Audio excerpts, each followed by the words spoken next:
The recent crisis in Syria, particularly eastern Syria, where the Syrian government launched an offensive in mid-January, basically pushing Kurdish forces out of neighborhoods in Aleppo and then pushing back the Kurdish-led Syrian Democratic Forces in eastern Syria, has led to a lot of concerns that, the Kurds, U.S. partners, the Kurdish Syrian Democratic Forces, that they will be persecuted, that they could be massacred. Some people have talked about threats of genocide or ethnic cleansing.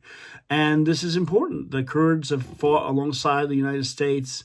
Obviously, they deserve all the rights of any group and any state. And Kurds historically in Syria, just like most of the Middle East, they were discriminated against by the Assad regime. So the question is whether the new Syrian government will actually give them the rights that the Syrian government in Damascus has claimed that they will.